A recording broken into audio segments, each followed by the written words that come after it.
The man wearing a black sleeveless tactical vest was yelling at two sheriff's deputies about my so-called illegal wildlife feeding station. When I pulled up to my cabin with the bed of my truck stacked high with firewood, he was jabbing a finger at my bird feeder like he had just uncovered a drug lab. Standing next to him was another man dressed in the same black tactical gear, clutching a clipboard in one hand and a tablet in the other. One deputy had his hand clamped over his mouth, his shoulders bouncing. The other wasn't even attempting to hide his grin. That was the exact moment I realized the situation was about to get very interesting. My name is Lucas, and I am a 42-year-old wildlife biologist employed by Colorado Parks and Wildlife. I have spent over 20 years tracking elk migration routes, managing bear populations, and teaching the public how to coexist responsibly with wildlife. I earned my master's degree from Colorado State University and have published peer-reviewed research in multiple conservation journals. Understanding wildlife regulations is literally my profession, and I know them better than most people in this state.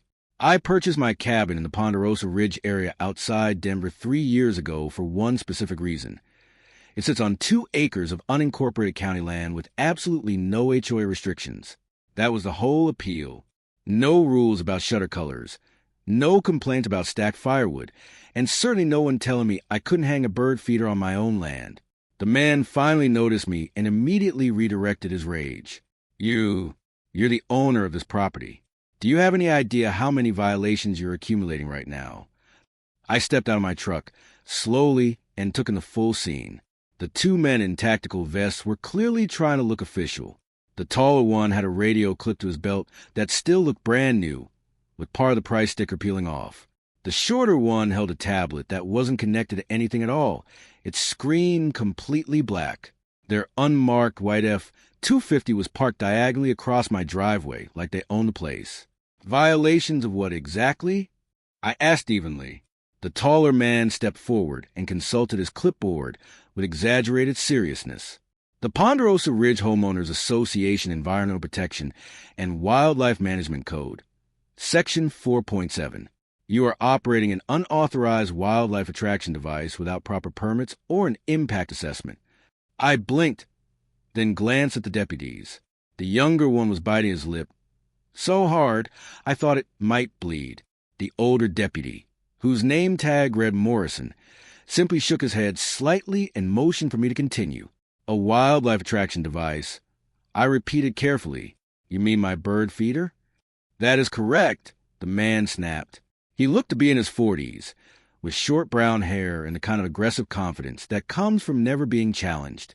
His name tag read Enforcement Officer Garrett. That device is attracting bears, mountain lions, and potentially rabid raccoons into a residential area. You are creating a public safety hazard and violating multiple environmental codes. I folded my arms. First, this is not a residential area. This is unincorporated county land. Second, there is no HOA here. I verified that before I ever bought this property. Third, I am a wildlife biologist of the state of Colorado. That bird feeder has a weight-activated perch that shuts when anything heavier than a bird lands on it.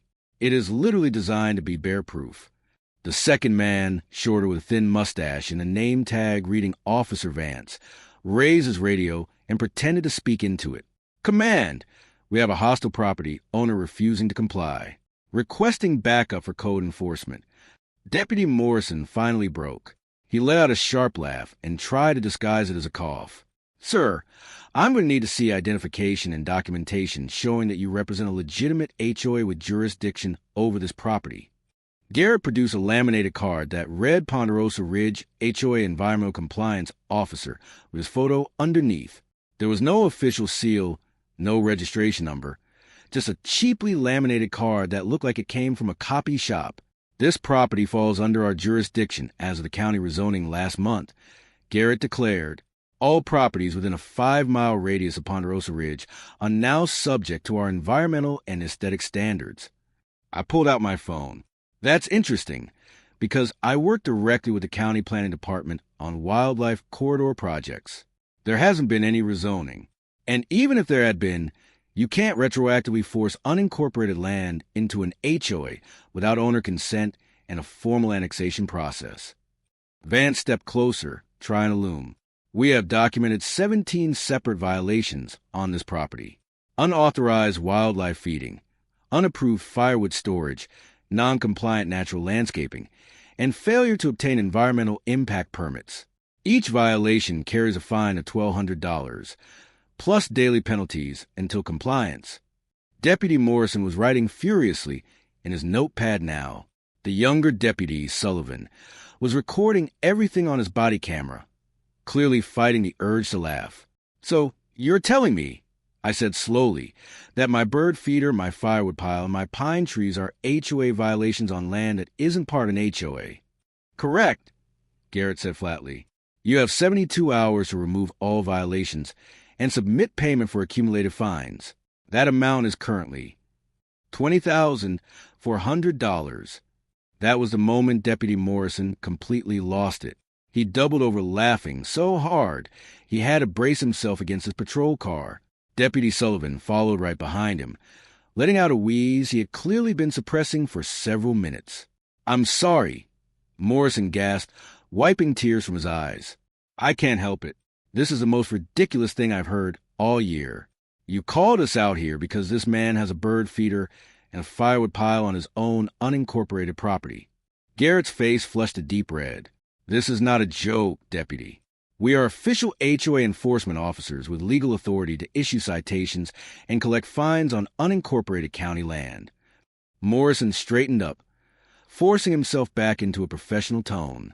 "Sir, you do not have authority here. Even if there were an HOA, which I'm fairly certain there isn't, enforcement would have to go through civil court. You absolutely cannot show up and demand $20,000 on the spot." I pulled up my property records on my phone. Here's my title. Clear documentation showing this parcel is unincorporated.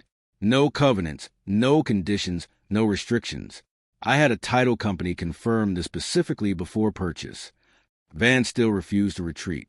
"We have authority under Colorado State Environmental Protection statutes to enforce wildlife safety regulations in residential zones." That was when my patience snapped. "I literally help write those regulations," I said sharply. "I sit on the committee that reviews and updates Colorado wildlife management policies. There is no statute giving HOAs authority over bird feeders or firewood on private unincorporated land. You are making this up." Deputy Morrison's expression shifted from amusement to steel. "Gentlemen, I need to see real identification, not these laminated cards. Driver's licenses, now." Garrett and Vance exchanged a look. That brief hesitation told me everything. "And I also need vehicle registration," Morrison continued, "and official documentation from the Ponderosa Ridge HOA showing your authorized representatives." "We left that paperwork at the office," Garrett said quickly. "Convenient," I replied, raising my phone. "I've been recording this entire interaction. Colorado is a one-party consent state, so this is completely legal. I have you on video falsely claiming HOA authority, threatening me with fake fines, and impersonating officials." Deputy Sullivan's hand drifted to his handcuffs. "Sir, we received multiple calls this week about men in tactical vests claiming to be HOA enforcement officers and threatening homeowners with massive fines in areas without HOA jurisdiction. Would either of you like to explain that?" Vance began backing toward their truck. "We haven't done anything illegal. We're just enforcing community standards. By pretending to be HOA officers where no HOA exists," Morrison cut in, "that's fraud. And since you're demanding money, that's extortion. I need those IDs right now or you're both being detained." Garrett made a quick move toward the truck. Morrison was faster. "Don't even think about it. Hands where I can see them. Both of you." The next 20 minutes were deeply satisfying. Morrison ran their identities and discovered extensive criminal histories. Garrett's real name was Marcus Garrett, with prior arrests for check fraud and identity theft.